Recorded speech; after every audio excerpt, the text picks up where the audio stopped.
Coming up, a bombing in St. Petersburg, Russia leaves at least 10 dead and dozens wounded. What actions SU Abroad has taken to ensure student safety?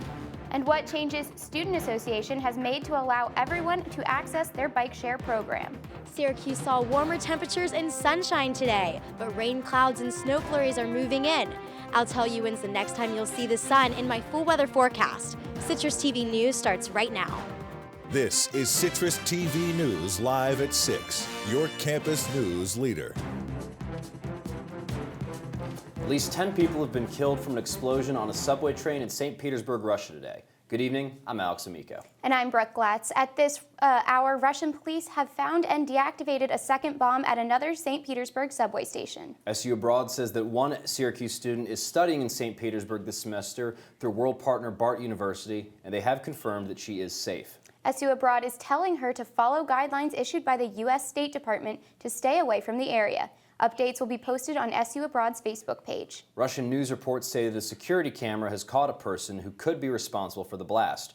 Russian President Vladimir Putin says investigators are looking into if the explosion was a terror attack.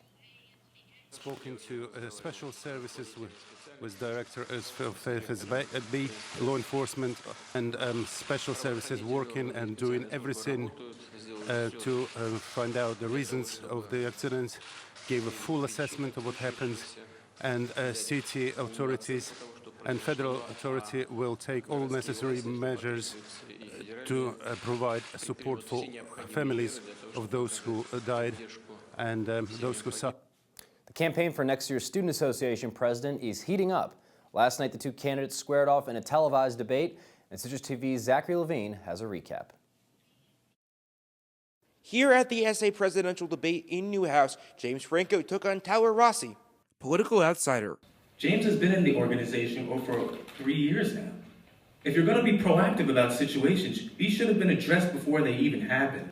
Our slogan is Rise Together. We want everyone to rise together, and SA cannot do that unless it represents each and every student on this campus. And the only way it does that is to work efficiently. Three-time SA veteran. My opponent here seems to ignore that I wasn't just here for the last year, I've been here for 3 years. There's obviously been some great times under Boris and under Aisha. The Eric Evangelist administration's had some rough times, but also it's had some great times. The first mental health week, the safety cameras that are going into place. The moderators did not shy away from hot topic issues, such as the sanctuary campus question.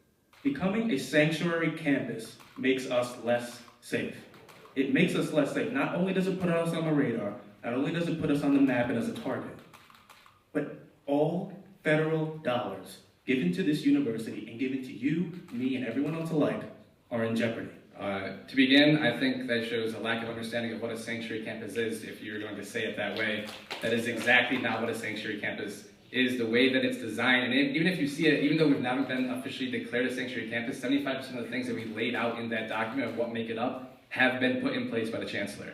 The majority of the crowd seemed to favor Franco. I believe James Franco won because he reinforced his statements with what he's done through SA. Meanwhile, Tyler, no offense to him, he was just attacking, claiming he pretty much relied on his Goldman Sachs internships.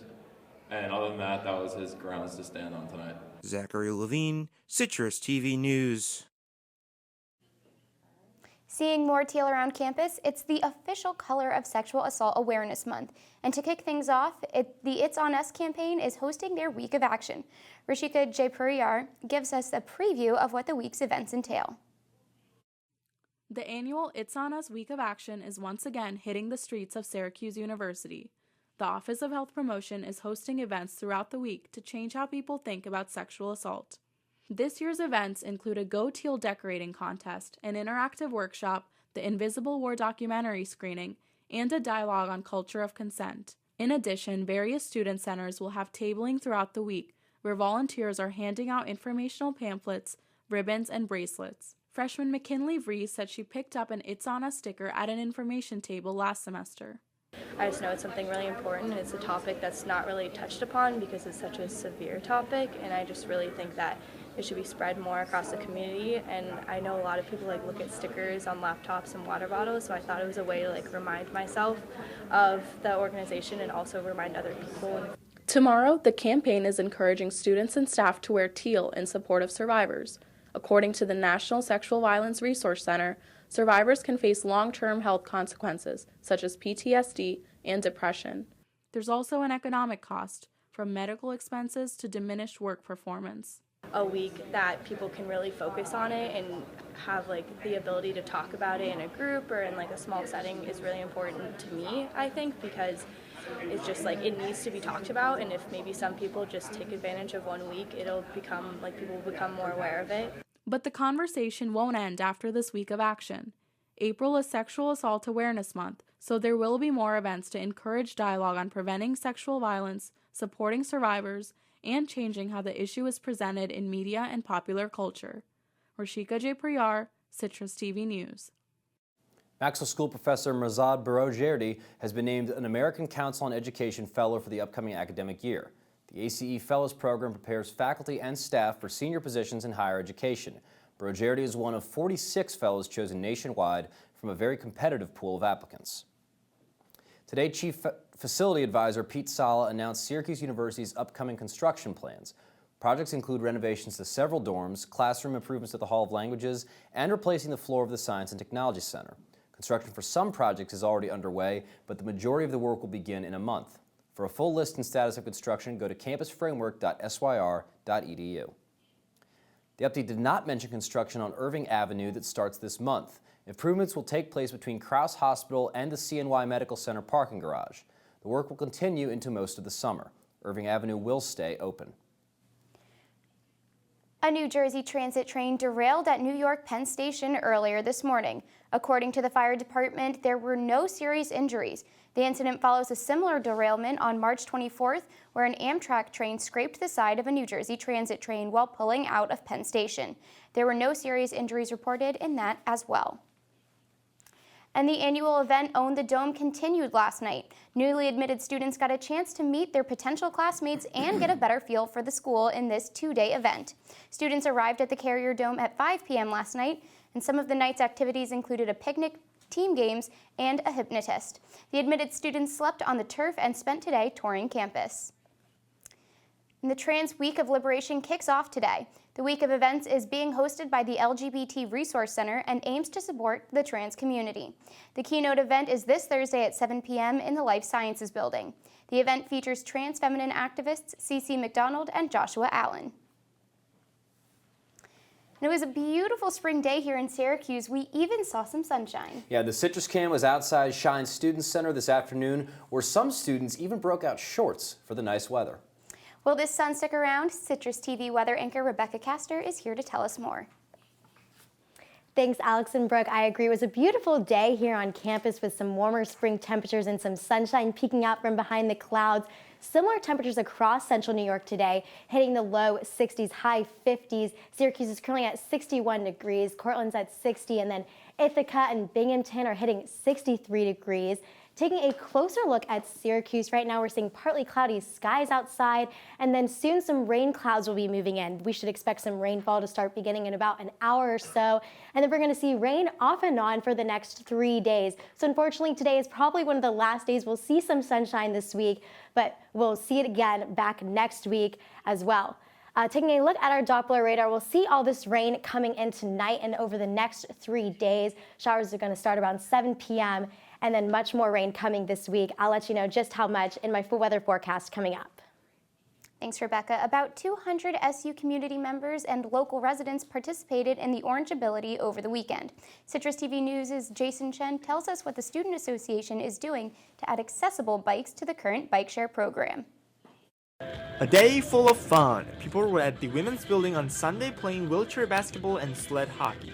Disability Cultural Center Director Diane Wiener says the event is not only for people with disabilities, but for everyone.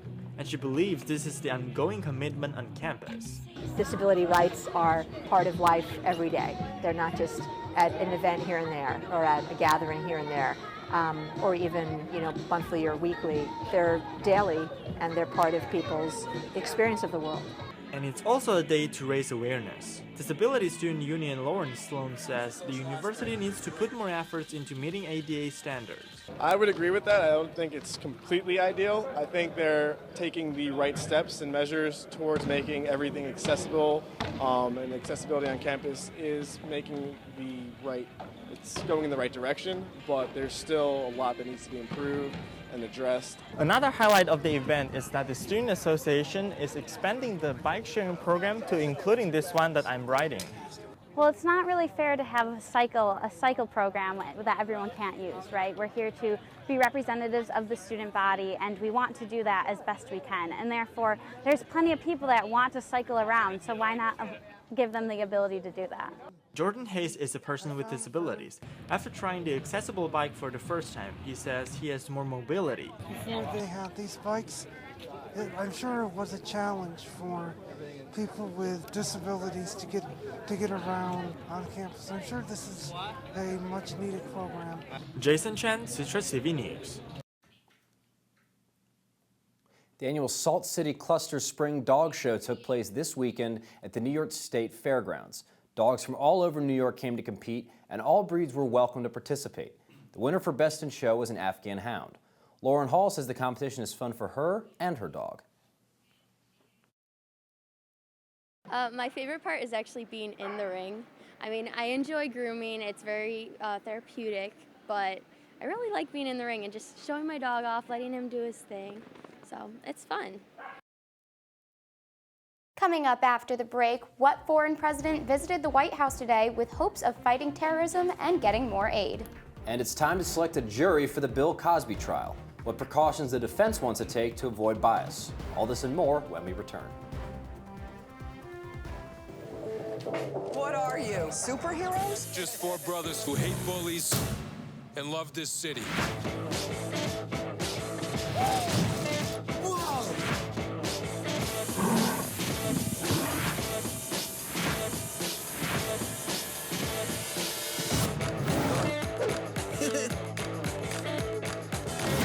Gear up, guys.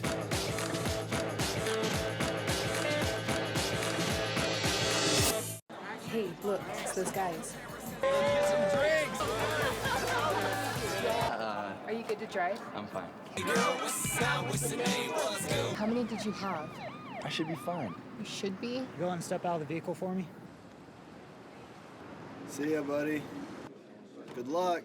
So turns out, buzz driving and drunk driving, they're the same thing, and it costs around $10,000. So not worth it.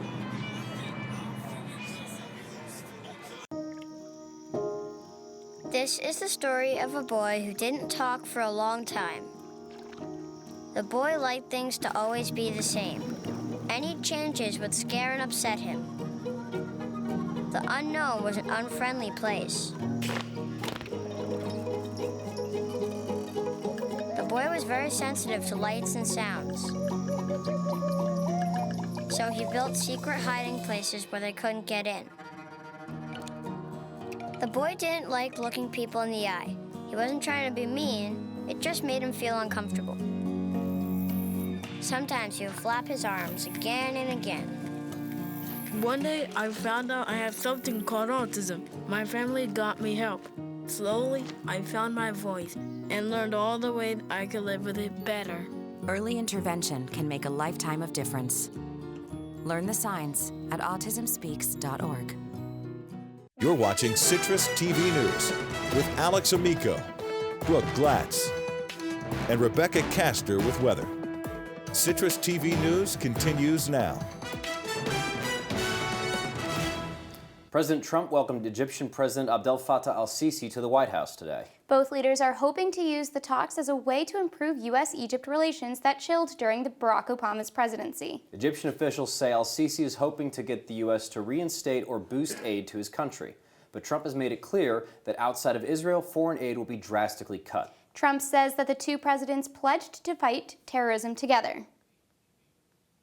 We will do that together. We will fight terrorism and other things, and we're going to be friends for a long, long period of time. We have a great bond with the people of Egypt, and I look forward to working with the president. Democrats have enough votes to block Supreme Court nominee Neil Gorsuch with a filibuster, setting up a showdown with Republicans who plan to change Senate rules to confirm President Donald Trump's pick. Republicans needed 60 votes to move Gorsuch to a final Senate vote. They currently have all 52 Republicans and 3 Democratic defectors. Illinois Senator Dick Durbin says this vote is tearing the Senate apart.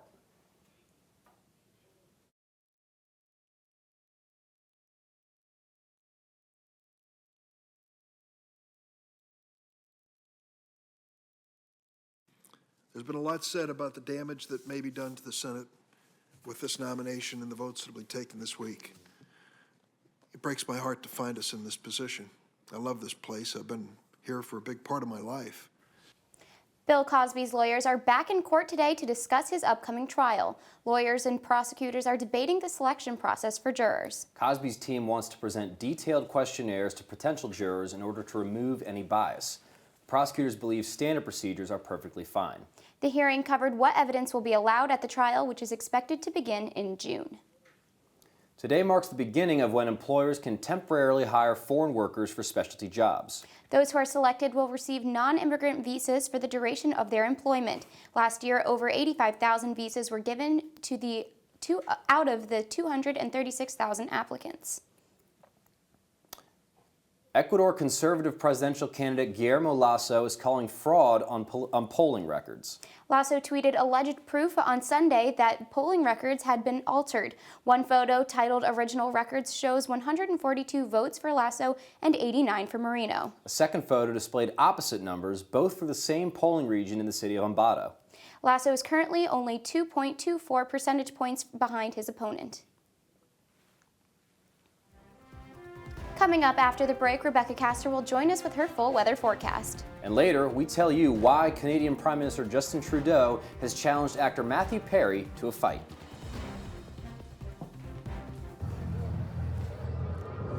Looking for these? You drive buzzed. It could be one very expensive ride. First, you gotta make bail. Then pay me to get your car back. Your insurance premiums will go through the roof. And my legal fees just keep adding up. All told, it could end up costing you $10,000. Buzzed, busted, and broke. Because buzz driving is drunk driving. There's one thing you can never have sex without. It's not something you buy. Or something you take. In fact, there's only one way to get it. It has to be given to you, freely. It's consent. Because sex without it isn't sex. It's rape. Consent. If you don't get it, you don't get it. It's on us to stop sexual assault. Learn how and take the pledge at itsonus.org. Here we go. We're gonna go out there in the rain. You're gonna get wet. All right, here we go.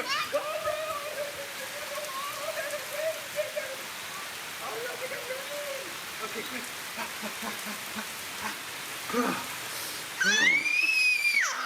Oh, yeah, yes. So much fun. Mwah.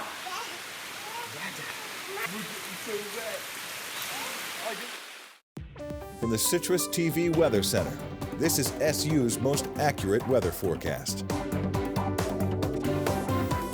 A beautiful day here in Syracuse today, but unfortunately low pressure systems moving across the United States are going to bring us some bad weather. Here we see in the lower Midwest, this low pressure system is going to bring them some snow, and for us it's going to bring us quite a bit of rain. Taking a look at our Doppler radar, we'll see showers starting tonight at about 7 p.m. and will continue off and on until Wednesday, and we're going to even see some thunderstorms as well. Taking a closer look at tomorrow, we're going to have a high of 62 degrees, low of 48, and as showers continue on and off tomorrow, we'll see nearly an inch of rainfall overall.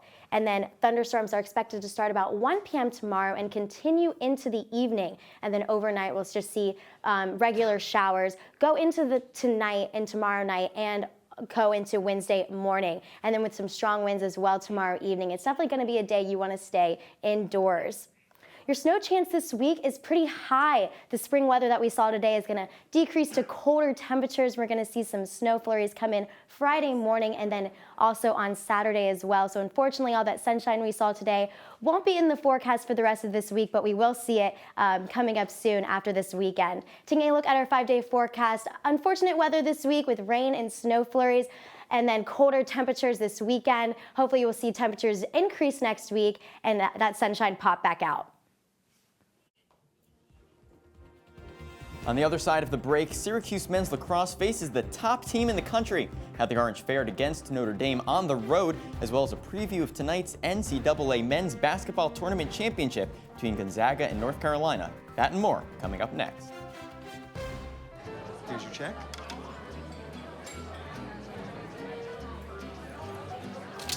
Oh, you got it. You know, since I got rid of my car, I really enjoy walking. Okay.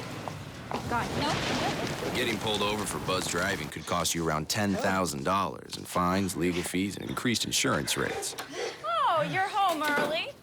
You live with your mom? That'll set your game back a few years. Buzzed, busted, and broke. Because buzz driving is drunk driving. You've messed up your son's haircut. Mom? Do you A, try to fix it? Like it never happened. B, work with what you got? Or C, show solidarity? Thank you, baby. As a parent, there are no perfect answers. But you don't have to be perfect to be a perfect parent. Thousands of teens in foster care will love you just the same. Look at you. You're at the top of your game. You're unstoppable. Nothing can throw you off track. Wait, is that your car? Uh-oh. Yeah, I saw that coming. That will throw you off track. You're looking at around 10 grand in fines, legal fees, and increased insurance rates. Let's try this again. Smart move. Because buzz driving is drunk driving. Well, Thomas, you've got pre-diabetes. But with more exercise and a change in diet, it can be reversed. I've tried exercising. It just makes me hungry for bacon. I love bacon, too. And who really likes to exercise? Not me. Me neither. Nobody. So we're good? What? Oh, you still have pre-diabetes. Big time. And now, your Citrus TV Sports Report. Good evening and welcome back to Citrus TV News. I'm David Edelstein with sports. Syracuse men's lacrosse is already having enough of a nail-biting season with a program record 6 straight one-goal games. But the intensity turned up even further when the Orange took on #1 Notre Dame on the road. There we see Syracuse down in Alvarado Stadium, and we see Nate Solomon there warming up, and that warm-up paid off as he gets that goal, putting SU up 2-1 early. Then later in the first quarter, Brendan Gleason for Notre Dame in front of the goal. He gets that one in there, 3-3, tying the game up, making it close. In the second quarter, Nick Mariano turns around, hit on the way, but the ball still goes in the back of the net. He falls and is excited, 7-5, Syracuse on top. In the third quarter, Ryder Garnsey has a goal. Syracuse still up by 1, 9-8. In the fourth quarter, Nick Mariano coming from behind the net. He turns, throws that one into the back of the net. Arms up, Syracuse is in double digits. Reason to be excited. But then Brendan Collins gets this one from far. Gets that one into the net. Syracuse now up just by 1, and following a few timeouts in the final seconds of play. Notre Dame trying to tie it up, but loses the ball. Nick Mariano and Scott Fearman won ACC Player of the Week honors after this Syracuse win, 11-10. And Syracuse head coach John Desko says when playing a team of such high caliber, it's all about the fight. So I thought we got off to a good start in the first half. With our offense, I thought we had some really good possessions. And in the second half and the end of the second quarter, they started winning some face-offs and were able to come back. SU women's lacrosse played in a close game itself. Yesterday, the Orange faced Duke down in Durham. It was Syracuse's 4th ACC matchup this season, and the Orange was looking for its 3rd conference win. Syracuse did get that win by just 1 goal, 10-9. The Orange never trailed in the game, and SU led by 2 going into the half.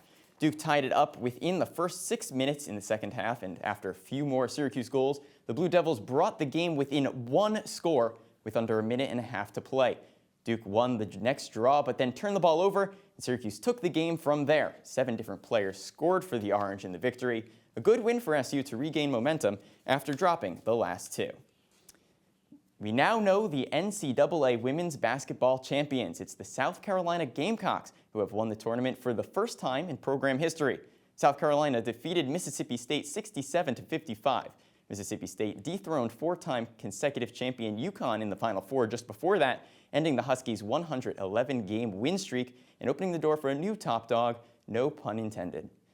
And on the hardwood tonight, Gonzaga and North Carolina play in the NCAA men's basketball tournament championship. The Tar Heels are back in the final game after falling to Villanova in last year's championship, while the Bulldogs are making their first appearance in the NCAA title game in program history.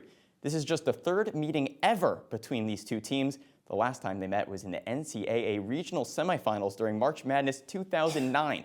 In that game, North Carolina defeated the Zags by 21 points, and tip-off for tonight's tournament championship is at 9:20 p.m. And so guys, today also a very special day. If you're a baseball enthusiast like myself, opening day today and yesterday for Major League Baseball. The Mets, they came away with a 6-0 win after a strong start by Noah Syndergaard. Unfortunately, he left the game 0-0, so he didn't get the win. And the Yankees, of course, yesterday, a little hard game by Tanaka. They fell to the Rays 7-2. It's my favorite time of the year, and I can't wait for this season. Thank you, David. Thanks, David. Coming up, we take one last look at your weather. Citrus TV News will be back in 90 seconds.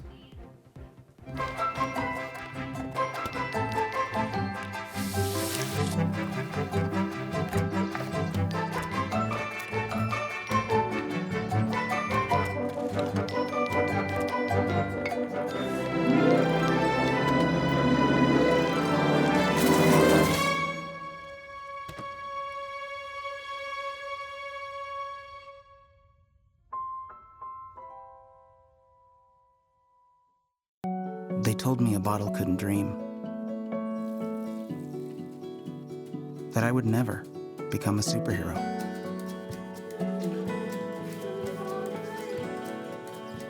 But I learned how to fly. Just to come back in a new disguise. And be the hero that I've always wanted to be.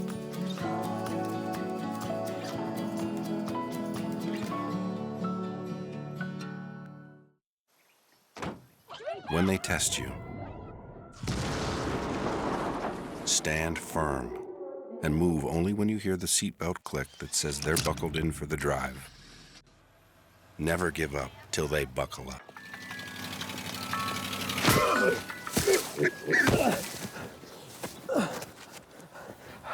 So, same time next week? Well, of course. If you see news happening on campus, in Syracuse, or across the nation, call the Citrus TV Newsroom, 315-443-1177, or tweet at Citrus TV News, your campus news leader. Taking another look at our weather for tomorrow, it's rain, rain, and more rain. We're staying in the mid-50s tomorrow.